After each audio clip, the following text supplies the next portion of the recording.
What's going on, my little piglets? It's your BFF Pork Chop here, and I'm coming at you with another entry of the June Vlog Challenge, which is entry number 23, June 23rd, 2018. Yep, another vlog after dark installment.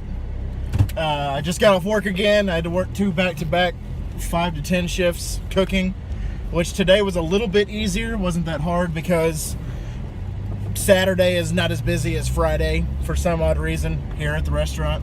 You would expect Saturday to be like their freaking just mosh pit type of night, but nah, it was actually, it got pretty crazy about like 7 o'clock, and that's because it's Saturday and people are going out to dinner and stuff like that. But usually during the summer, I think that people are on vacation, so they don't get as much business. But you know, it's cool. My biggest thing was I couldn't make Supreme pizzas to save my life before this, and now I'm making Supreme pizzas my bitch, because I probably made Supreme pizzas more than anything today. The most interesting one that I had to make today was a pineapple and black olive, Canadian bacon and pineapple pizza, but instead of marinara sauce, they wanted me to the sauce at the bottom to be ranch. So I had to use 2 cups of ranch to make the sauce at the bottom. So it was a ranch, mozzarella cheese, Canadian bacon, pineapple, more cheese. So that was the most interesting thing that I had to make. And the most ridiculous thing I had to make today was, it was a half Supreme, half cheeseburger pizza, which our cheeseburger pizza is one of our specialty pizzas. It is, instead of marinara sauce, we have mustard as the sauce, and it goes mustard, cheddar cheese, onions, beef, and when it goes through the oven, I believe it's topped with tomatoes. So that cheeseburger pizza is, and then bacon bits also. So the cheeseburger pizza is actually pretty damn good. So I've had it before. I just pick the tomatoes off and eat it as I wish. So yeah, I got a little red light going on here. There's a little red light action going on. Oh, now it's green. Now it's green.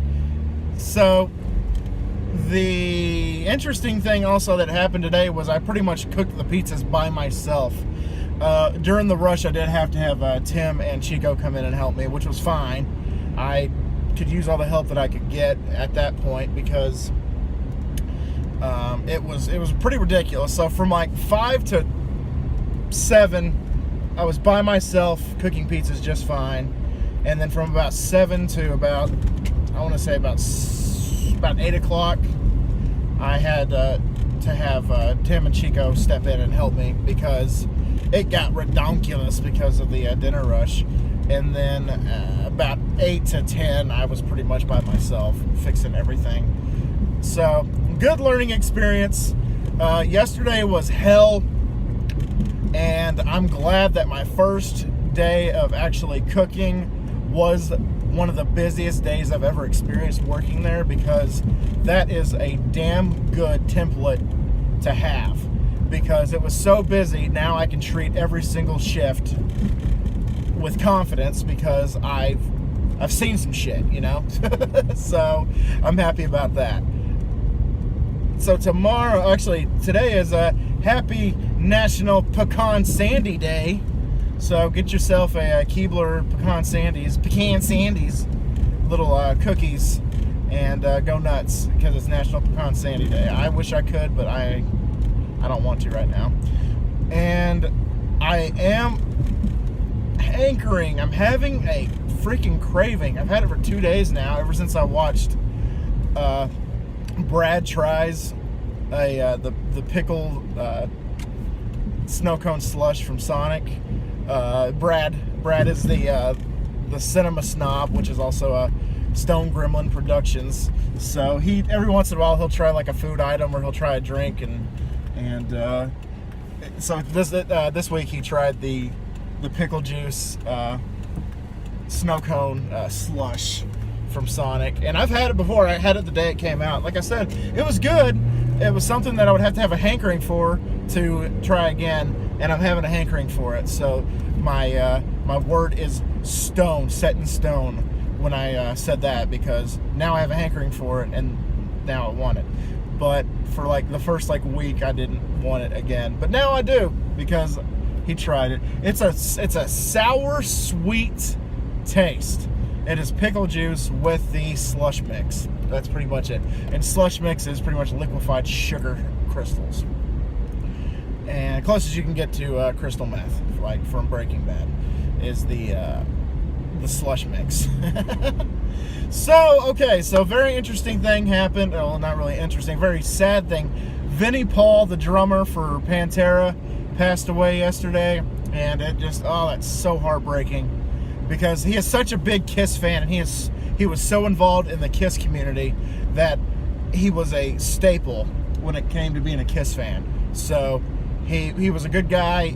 Pantera is a kick-ass band, and now he has rejoined Dimebag in the afterlife, and those two can finally have their rock session that has been overdue for almost 20 years, because I think Dimebag died in the early 2000s, if I'm not mistaken. So they can jam again, and it sucks. It really sucks. But you know what?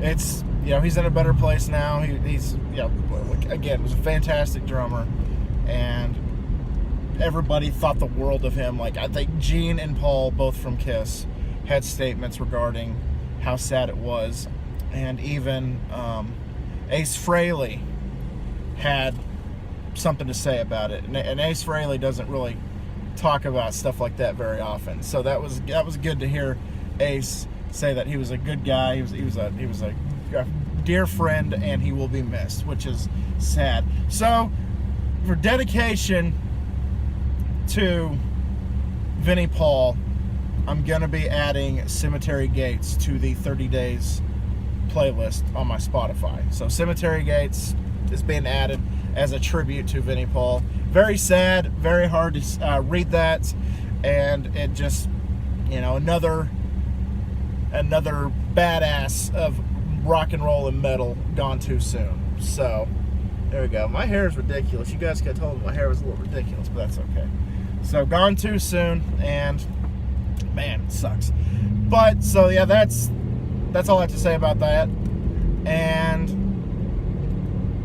the other thing that I wanted to talk about for this vlog is the thing I'm going to be doing tomorrow, which is I'm going to be seeing Incredibles 2 with Jess and Jocelyn, and I'm excited about it. Incredibles 2 is one of those movies that's like 14, almost 15 years in the making, and I can't wait to see it. I've heard mostly positive things, but I've heard some negative things about it.